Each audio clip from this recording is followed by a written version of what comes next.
ನಮಸ್ತೆ ಎಲ್ಲ ರೈತ ಬಾಂಧವರಿಗೆ. ನಾನು ಬಸವರಾಜ್ ಮೋದಿಕೇರಿ ಕಲಬುರಗಿಯಿಂದ.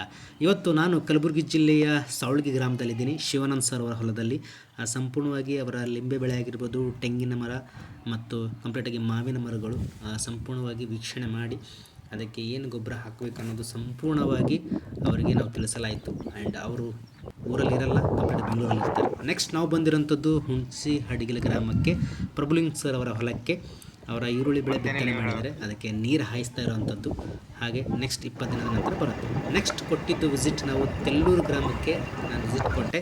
ಅಲ್ಲಿ ಜೈತೀರ್ ಸರ್ ಅವರ ಒಂದು ಸೋಯಾಬೀನ್ ಬಿತ್ತನೆ ಮಾಡ್ತಾಯಿದ್ರು. ಅವರಿಗೆ ಬೀಜೋಪಚಾರ, ನಮ್ಮದು ಆ್ಯಕ್ಟಿವಿಟಿ ಮತ್ತು ಮ್ಯಾಕ್ಸ್ ಅನ್ನು ಮಿಶ್ರಣ ಮಾಡಿ ಅದಕ್ಕೆ ಸಂಪೂರ್ಣವಾಗಿ ಲೇಪನ ಮಾಡಿ ಕೊಡಲಾಯಿತು. ಈ ವಿಡಿಯೋನ ನಿಮ್ಮ ಹಳ್ಳಿಯಲ್ಲಿರುವಂತಹ ಪ್ರತಿಯೊಬ್ಬ ರೈತ ಬಾಂಧವರಿಗೂ ಶೇರ್ ಮಾಡಿ. ಯಾಕಂತ ಹೇಳಿದ್ರೆ ಪ್ರತಿಯೊಂದು ಬೆಳೆಗೂ ಈ ಒಂದು ಗೊಬ್ಬರಗಳು ಬರುತ್ತೆ ಅಂತ ಹೇಳಕ್ಕೆ ಇಷ್ಟಪಡ್ತೀನಿ. ಎಲ್ಲರಿಗೂ ಧನ್ಯವಾದಗಳು. ನಮಸ್ಕಾರ.